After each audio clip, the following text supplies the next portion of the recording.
दुनिया भर में जो लोग कुपोषण को दूर करने के लिए लगातार काम कर रहे हैं, मैं उन सभी को भी बहुत बहुत बधाई देता हूं।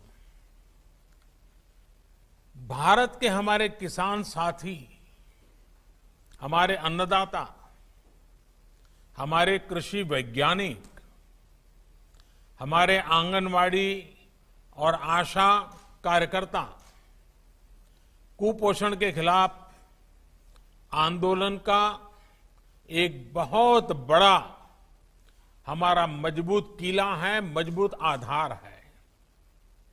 इन्होंने अपने परिश्रम से जहां भारत का अन्न भंडार भर रखा है, वहीं दूर सुदूर गरीब से गरीब तक पहुंचने में सरकार की बहुत मदद की है।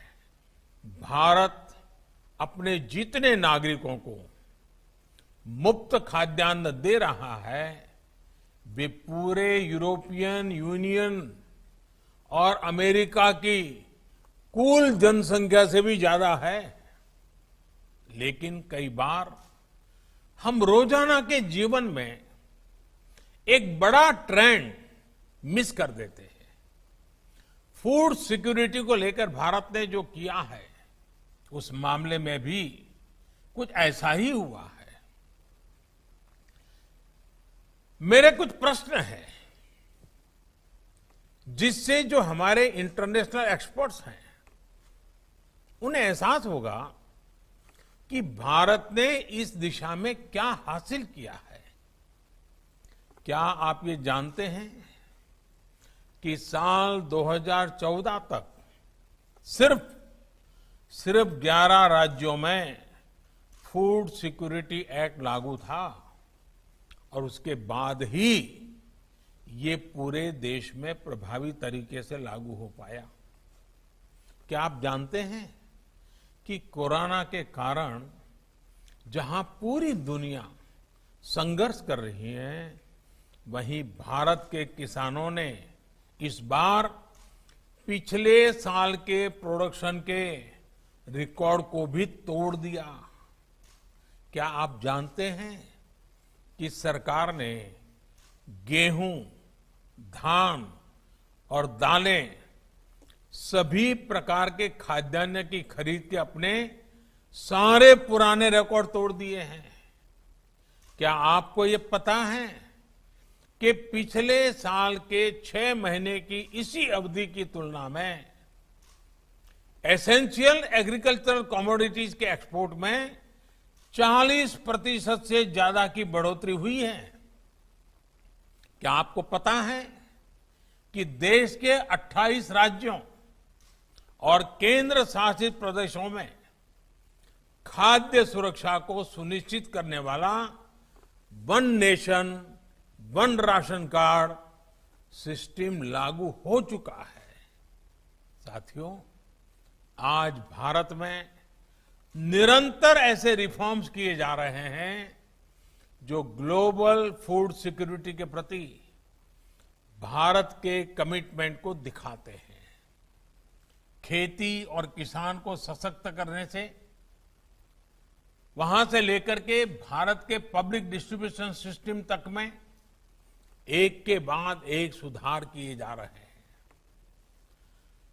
हाल में जो 3 बड़े कृषि सुधार हुए हैं, वो देश के एग्रीकल्चर सेक्टर का विस्तार करने में, किसानों की आय बढ़ाने में बहुत महत्वपूर्ण कदम है।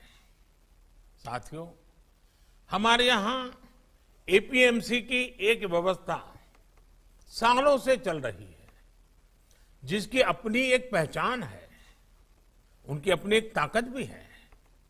बीते 6 साल में देश की इन कृषि मंडियों में बेहतर इंफ्रास्ट्रक्चर तैयार करने के लिए 2,500 करोड़ रुपए से अधिक का निवेश किया जा चुका है। इन मंडियों में आईटी इंफ्रास्ट्रक्चर तैयार करने के लिए भी सैकड़ों करोड़ रुपए खर्च किए गए हैं। इन मंडियों को इनाम यानी नेशनल एग्रीकल्चर मार्केट से भी जोड़ा जा रहा है। एपीएमसी कानून में जो संशोधन किया गया है, उनका लक्ष्य इन एपीएमसी को अधिक कॉम्पिटिटिव बनाने का है। किसानों को लागत का 1.5 गुना दाम एमएसपी के रूप में मिले, इसके लिए भी अनेक कदम उठाए गए हैं। साथियों, एमएसपी और सरकारी खरीद देश की फूड सिक्योरिटी का अहम हिस्सा है। इसलिए इसका वैज्ञानिक तरीके से अच्छी व्यवस्था के साथ अच्छा प्रबंधन भी हो और ये आगे भी जारी रहे, ये बहुत आवश्यक है और हम इसके लिए प्रतिबद्ध हैं।